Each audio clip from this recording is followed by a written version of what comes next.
अध्याय 21।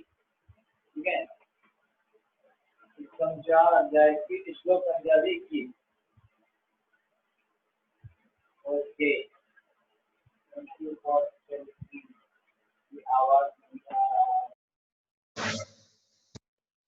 श्रीमद् भागवतम संचार अध्याय 21 श्लोक संख्या 21। राजोवाच सभ्या शृणुतु भद्रं वः साधु इह गतः सत्सु जिज्ञासु धर्मम् अवेद्यं स्वमनीषितम्।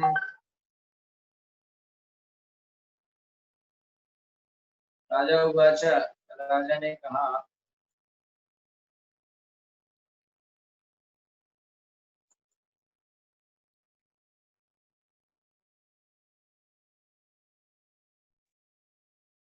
राजा उवाच, राजा ने कहा, सभ्या हे देवियों और सज्जनों, श्रुणुतु कृपया करके सुनिए, भद्रम कल्याण व तुम्हारा साधवा समस्त महापुरुष ये जो यह यहाँ आगता उपस्थित सत्सु भद्र पुरुषों के प्रति जिज्ञासु भी जानने के इच्छुक धर्मम धार्मिक नियम आवेद्यम निवेदन करें स्वमनीषितम अपना अपना निश्चय।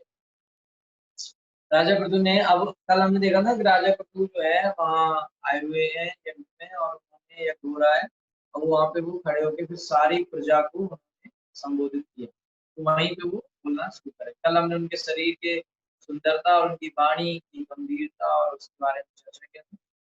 आज उसका एक्चुअली उन्होंने बोला क्या वो आज तो राजा पृथु ने कहा कि हे सभासदों, आप सबका कल्याण हो। जितने भी महापुरुष इस सभा में उपस्थित हुए हैं वे मेरी प्रार्थना को ध्यानपूर्वक सुने। जो भी व्यक्ति वास्तव में कुछ जानने का इच्छुक हो वह भद्र धर्म की सभा के समक्ष अपना निश्चय करे।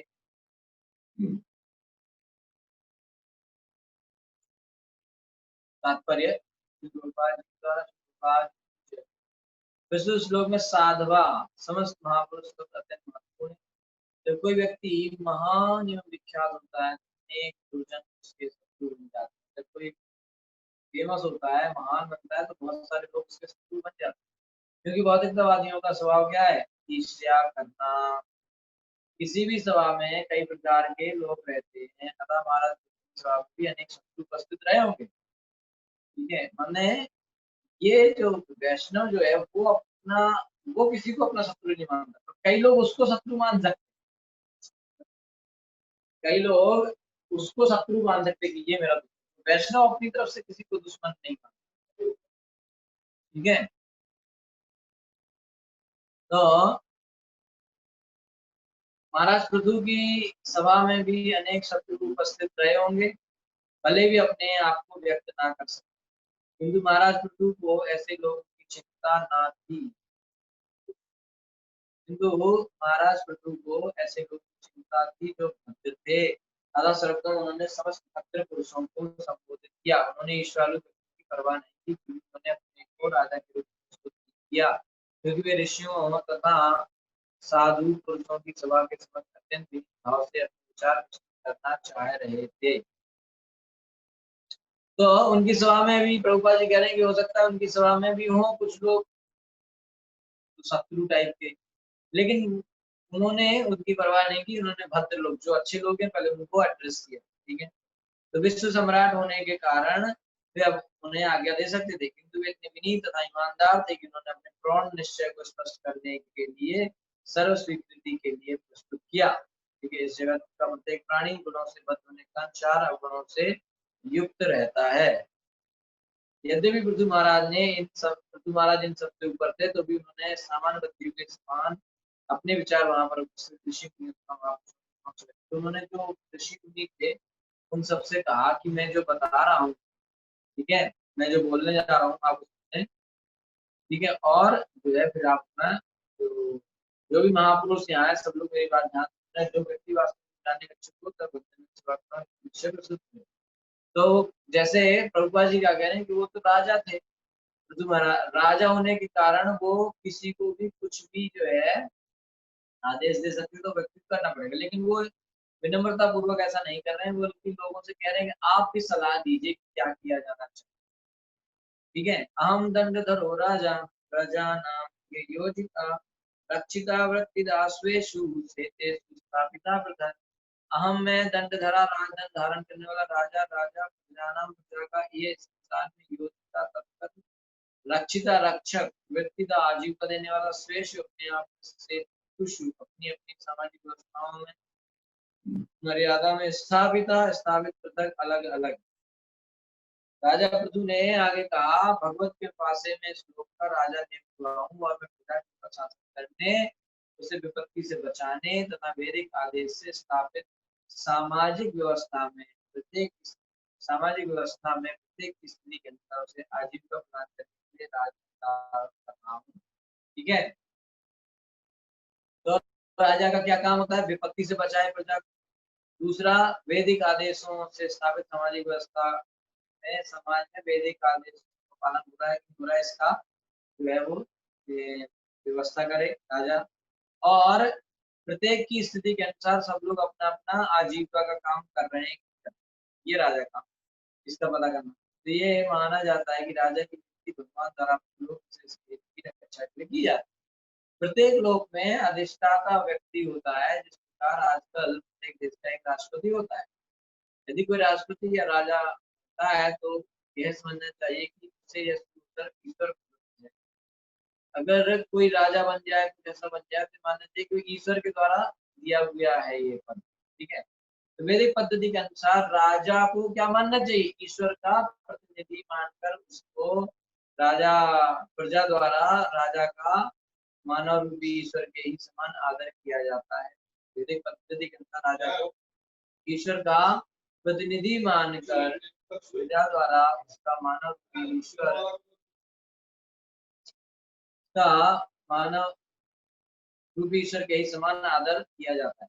वास्तव में वैदिक आदेश के अनुसार परमेश्वर समस्त जीवात्माओं का अवशेष रूप से पालन करता है, जिससे वे उच्चतम फल प्राप्त करें। निम्न योनियों में अनेक जन्म लेते रहने के बाद जब जीवात्मा को मनुष्य योनि प्राप्त होती है तो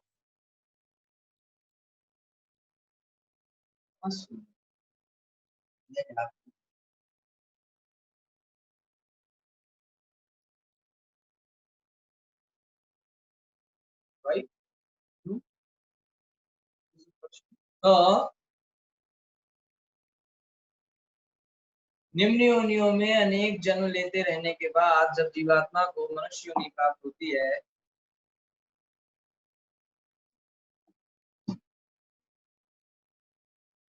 ठीक है, तो विशेष रूप से सभ्य जीवन का तो समाज 4 श्रेणियों में बटा जाता है। ठीक है, ये बार बार बताया जा चुका है वर्णाश्रम के बारे में।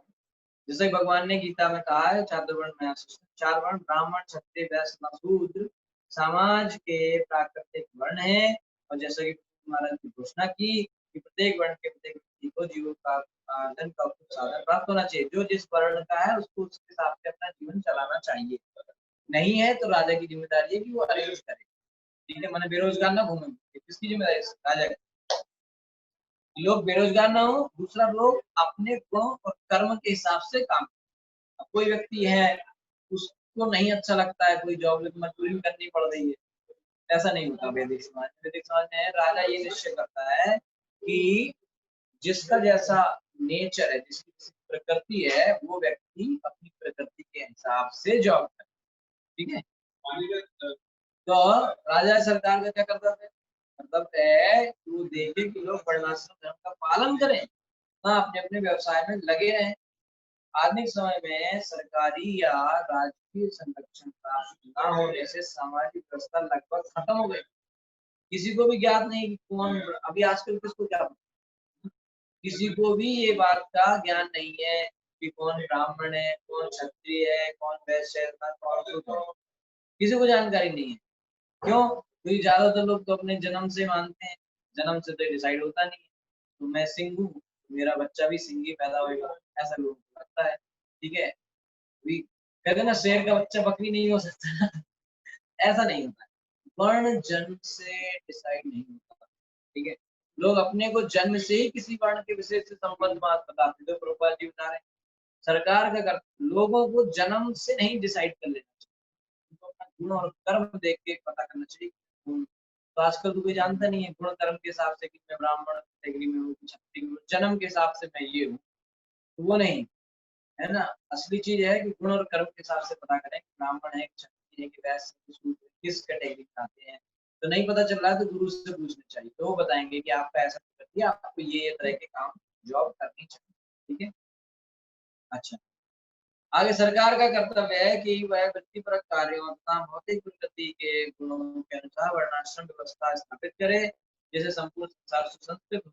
यदि सरकार चार सामाजिक वर्णों का पालन नहीं करती तो मानव समाज पशु समाज के तुल्य है, जिसमें न शांति और न संपन्नता रहती है, केवल अशांति व्याप्त है। आदर्श राजा के रूप में महाराज बुद्ध ने वैदिक समाज व्यवस्था का पूर्वक पालन किया। राजा का काम है कि सब लोग अपना ब्राह्मण क्षत्रिय वैश्य शूद्र वर्णाश्रम का सब लोग पालन करें। प्रजाएते इति प्रजा, प्रजा शब्द का अर्थ जो जन्म लेता है, तब पृथु राजा ने अपने राज्य में जन्मे सभी लोगों प्रजा नाम को सुरक्षा प्रदान की। प्रजा, प्रजा बोलते हैं राजा और प्रजा। प्रजा का मतलब क्या होता है? प्रजाएते इति प्रजा, एक राजा के राज्य में जो भी जन्म किया है वो सब राजा की प्रजा है, चाहे वो गाय हो, चाहे भैंस हो, चाहे कुत्ता हो, चाहे इंसान हो।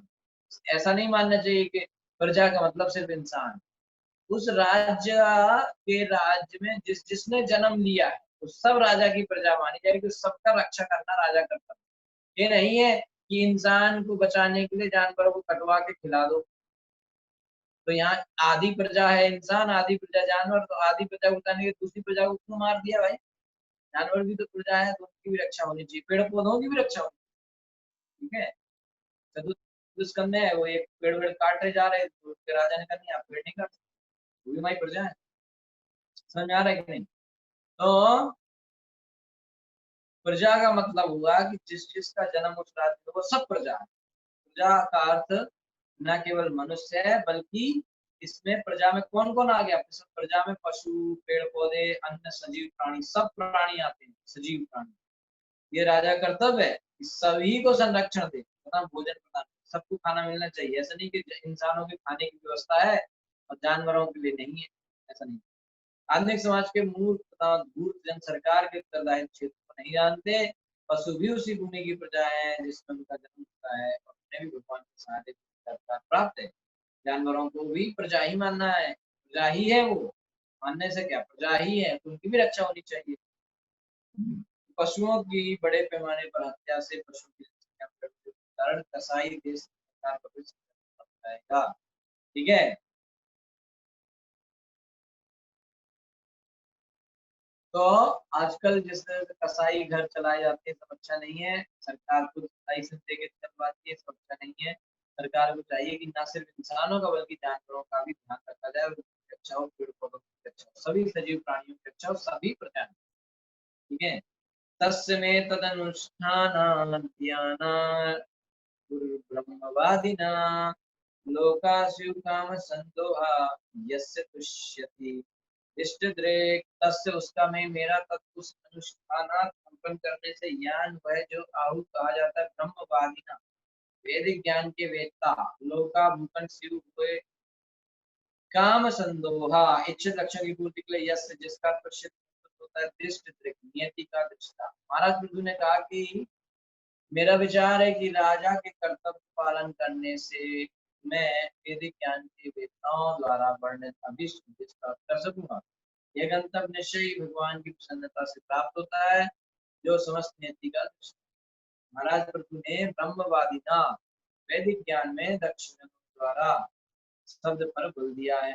ब्रह्म वेदों का सूचक है, जिन्हें शब्द ब्रह्म भी कहा जाता है। लिपिबद्ध सामान्य भाषा में लिखने पर भी सामान्य भाषा नहीं है। वैदिक साहित्य के साक्ष्य को ही अंतिम प्रमाण मानना चाहिए। वैदिक साहित्य में पर्याप्त जानकारी है, विशेषतः राजा के कर्तव्य पालन के संबंध में कुछ जो जानकारी प्राप्त है। एक्चुअली वेदों में हर चीज का, हमारे गीता में, भागवत में हर चीज की जानकारी दी गई है। राजा का कर्तव्य क्या है, प्रजा का कर्तव्य क्या है, माता पिता का कर्तव्य क्या है, पुत्र का कर्तव्य क्या है, पत्नी का कर्तव्य क्या है, पति का कर्तव्य क्या है, सब कुछ बताया। ठीक है। तो जो राजा अपने लोक के समस्त प्राणियों की सुरक्षा प्रदान करते हुए अपने निर्धारित कर्तव्य निभाता है, वह स्वर्ग का भागी होता है। यह सब परमेश्वर की प्रसन्नता पर भी निर्भर है। इसका अर्थ यह नहीं है कि यदि कोई अपना कर्तव्य भली भांति निभाता है तो स्वर्ग तो वह स्वतः स्वर्ग में चला जाएगा, या तो पर निर्भर करता है। ठीक है, तो कोई भी काम हमारा जो है हमारी इच्छा से नहीं हो सकता, उसमें भगवान की सैंक्शन होना चाहिए। तो भगवान की इच्छा होगी तभी कोई काम होगा। ठीक है, हम लोग प्रयास करते रहेंगे, भगवान नहीं चाहे तो काम नहीं होगा। हम लोग थोड़ा सा प्रयास करेंगे, भगवान की इच्छा जल्दी हो जाएगी। ठीक है, परमेश्वर को इससे क्या निष्कर्ष निकला? इससे निष्कर्ष निकला कि परमेश्वर को प्रसन्न कर लेने पर मनुष्य को अपने कर्मों का वांछित फल प्राप्त होता है। श्रीमद् भागवत के प्रथम स्कंद के द्वितीय अध्याय में भी इसकी पुष्टि हुई है। क्या बताया? अतः पुंक्त श्रेष्ठ वर्णाश्रम विभाग स्वानुदिष्टस्य धर्मस्य हरितोषणम। ठीक है, नियत कार्यों को ठीक से संपादन ही परमेश्वर की परम तुष्टि है। काम संधुआ शब्द का अर्थ है वांछित फल की प्राप्ति। प्रत्येक प्राणी जीवन के चरम लक्ष्य को प्राप्त करना चाहता है। प्राचीन सभ्यता के महान वैज्ञानिक सोचते हैं मनुष्य योजना नहीं है। यह निपट मूर्खता अत्यंत घातक है, सभ्यता को और सभ्यता को अत्यंत खतरनाक बनाती है।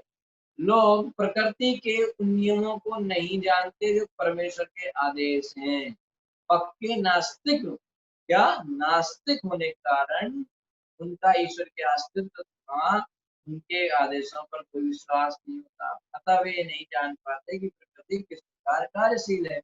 आम जनता की, जिसमें जैसे वैज्ञानिक हैं, दार्शनिक संकेत हैं, मेरी मूर्खता जीवन को ऐसा भयावह बना देती है जिससे लोग ये नहीं जान पाते कि जीवन की उन्नति कर रहे हैं अथवा नहीं।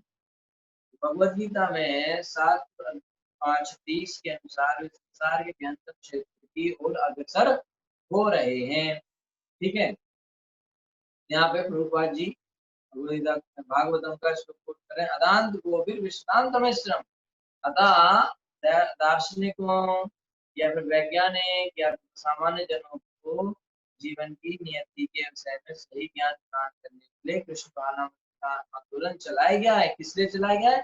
कि जो दार्शनिक हैं, वैज्ञानिक हैं तथा सामान्य लोग हैं, सभी लोगों को जीवन की नियति के विषय में सही जानकारी दिया जाए।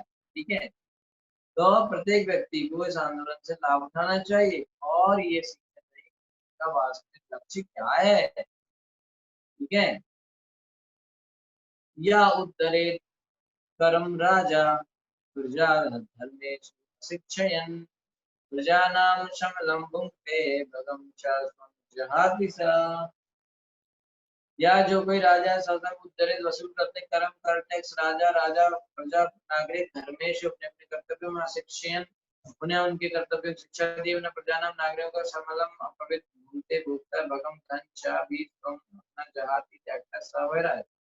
कोई राजा जो अपनी प्रजा को वर्ण तथा आश्रम के अनुसार अपने अपने कर्तव्यों को करने की शिक्षा न देकर उसे केवल कर और कर वसूल करता है, उनसे उसे प्रजा द्वारा किए गए अपवित्र कार्यों का दंड भोगना पड़ता है। ऐसी अवनति अवनति के साथ ही राजा को भी अपनी संपत्ति भी जाती रहती है। तो पहले भी आया कि राजा को 1/6 भाग का कर्म उसको मिलेगा। राजा या शासक या राष्ट्रपति को चाहिए कि अपना कर्तव्य निभाए बिना केवल पद पर बना रहे। ऐसा नहीं कि लोग आपस में कुर्सी मिल गई बैठे रहे, अपना काम भी करना चाहिए।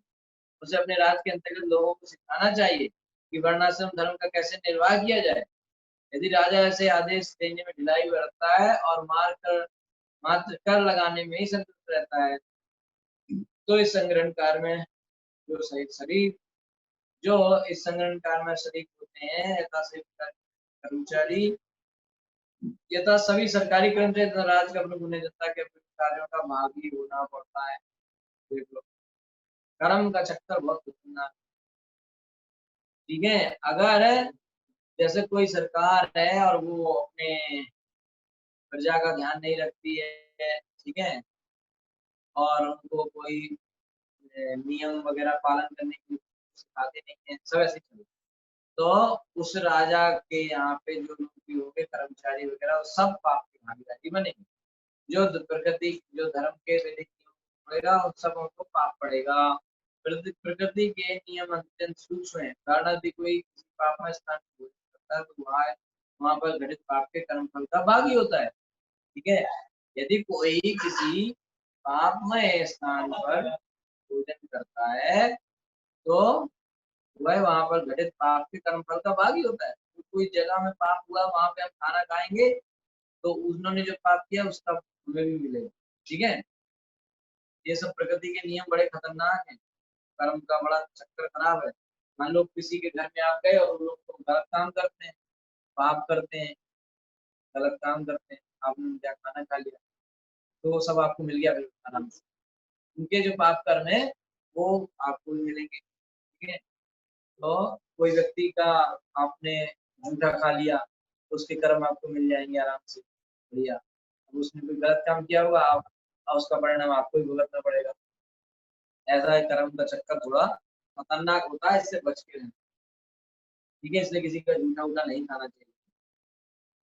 इसलिए वैदिक प्रथा है कि गृहस्थ ब्राह्मण तथा वैष्णव को अपने घर में करता है कि ब्राह्मण करा सकते हैं, किसी को ब्राह्मण स्वीकार ना करते हैं।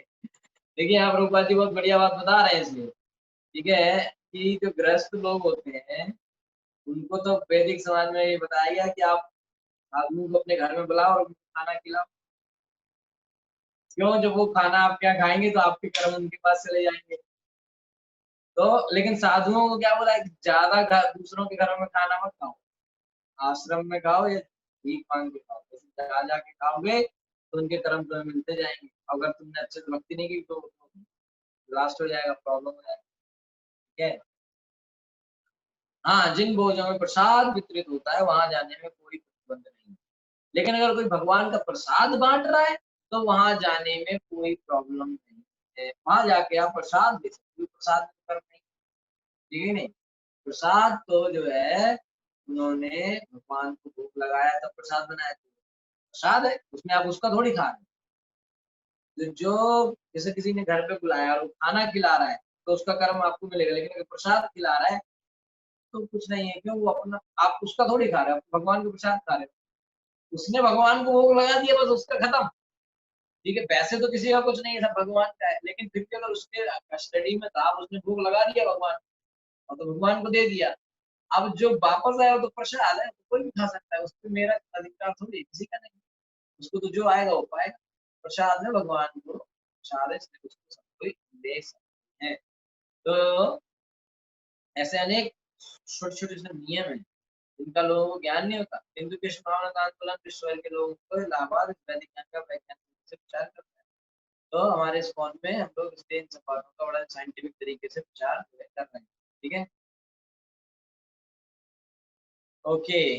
प्रकृति के नियम बड़े खतरनाक हैं, इसलिए लोगों को बच के रहना चाहिए। कुछ भी करते हैं और कर्मों में दूसरों के, एटलीस्ट अपने कर्म पहले इतने खराब है, हम दूसरों के क्यों लें? किसी का जूठा खा के, ना कोई दारू पी रहा है, नशा कर रहा है, मांस मछली खा रहा है, सब अवैध संबंध कर रहा है, उसका जूठा हमने खा लिया, हमने कुछ किया भी नहीं, हमको वैसे ही पाप पड़ गया। तो भैया मत खाओ, अलग से खा लो, क्या जरूरत है? बिना जूठा खाए नहीं मरेंगे, मर रहे हैं क्या? तत्प्रजावृत पिंड अर्थम स्वार्थ मेवान सूर्यवा उत्तादो गुरुत अधोक्षज अधि यस्य तरहि में गृह तत् अतः प्रजा एवं जागरण स्वामी के पिंड अर्थम शतन स्वार्थम अपनायते विषयन सूर्यवा विनायश के तुरंत तत्परो अधोक्षज भगवान दिया उनका तरी अता में पर अनुग्रह गुरुजी महाराज ने आगे कहा, अतः प्रिय प्रजाजनों, तुम्हें अपने राजा की मृत्यु के बाद उसके कल्याण के लिए वर्ण तथा आश्रम की अपनी अपनी स्थितियों के अनुसार अपने अपने कर्तव्यों का उचित ढंग से पालन करना चाहिए और उसके साथ ही अपने हृदयों में भगवान का निरंतर चिंतन करना चाहिए। ऐसा करने से तुम अपने हितों की रक्षा कर सकोगे, अपने राजा के कल्याण के अंतर प्रदान कर सकोगे। तो अब पृथ्वी महाराज एक तरीके से शिक्षा दे रहे हैं अपनी प्रजा को, उनको कैसे जीवन जीना चाहिए भगवान के संग करके।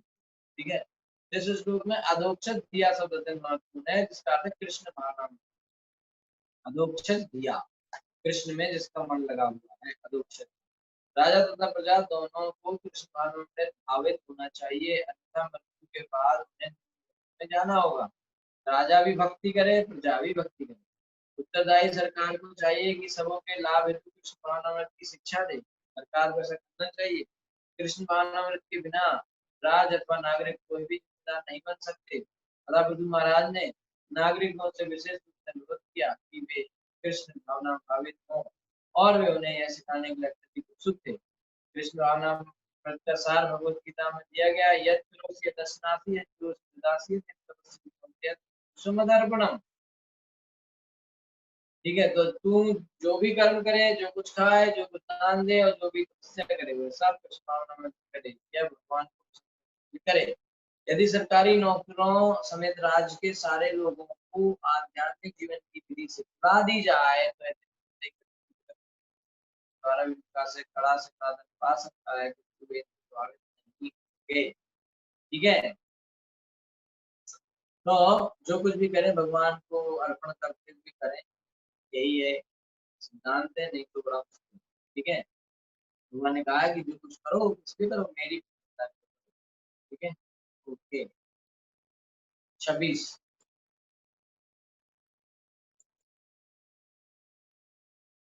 यूयम यूयम तदनुमुक्तत्वं पितृदेवर्षियो मला कर्तुं शास्त्रनुज्ञातुस्तुल्यं प्रेय तत्फलम्।